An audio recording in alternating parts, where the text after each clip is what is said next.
দলে ফেরা আর বাদ পড়া মিলিয়ে বেশ চমক দিয়েই ঘোষণা করা হলো পাকিস্তান সিরিজে বাংলাদেশের স্কোয়াড।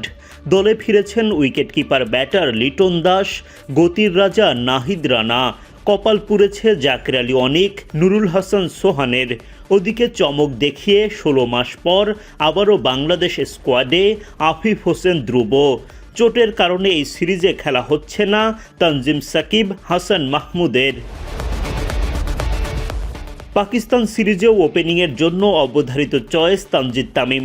নিয়মিত পারফর্ম করে দলে নিজের জায়গা পাকা করেছেন তিনি। তার সঙ্গে থাকবেন সাইফ হাসান। পারফরমেন্সের উত্থান পতন থাকলেও সাইফের ওপর ভরসা রাখতে চায় ম্যানেজমেন্ট। সবশেষ ওয়ানডে সিরিজে চোটের কারণে খেলা না হলেও এবার ফিরেছেন লিটন দাস। তাতে বাড়বে দলের শক্তি। ওয়েস্ট ইন্ডিজ সিরিজে দুর্দান্ত পারফর্ম করা সৌম্য সরকারও নিজের জায়গা ধরে রেখেছেন।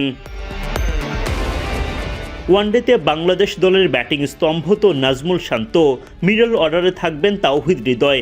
16 মাস পর জাতীয় দলের ড্রেসিং রুমে ফিরছেন আফিফ হোসেন ধ্রুব।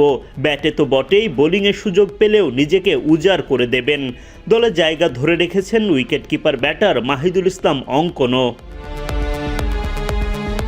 বরাবরের মতোই এই ফরম্যাটে টাইগারদের নেতৃত্ব দেবেন মেহেদী হাসান মিরাজ। কেবল নেতৃত্বই নয়, ব্যাটে বলে পারফর্ম করতে হবে অলরাউন্ডার মিরাজকে।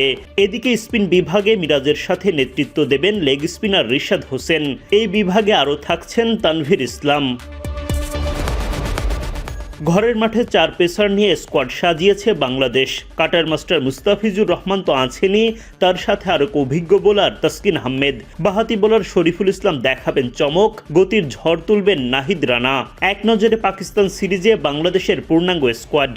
অধিনায়ক মেহেদী হাসান মিরাজ, সৌম্য সরকার, সাইফ হাসান, তানজিদ তামিম, নাজমুল শান্ত, তাওহিদ হৃদয়, লিটন দাস, আফিফ হোসেন ধ্রুব, মাহিদুল ইসলাম অঙ্কন, রিশাদ হোসেন, তানভীর ইসলাম, মুস্তাফিজুর রহমান, তাসকিন আহমেদ, শরীফুল ইসলাম ও নাহিদ রানা।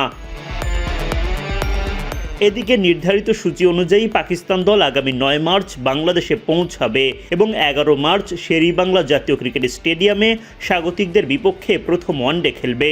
সিরিজের দ্বিতীয় ওয়ানডে অনুষ্ঠিত হবে শুক্রবার 13 মার্চ, আর সিরিজের তৃতীয় ও শেষ ম্যাচটি অনুষ্ঠিত হবে রবিবার 15 মার্চ। এই সিরিজের 3টি ম্যাচই মিরপুরের শেরেবাংলা জাতীয় ক্রিকেট স্টেডিয়ামে গড়াবে।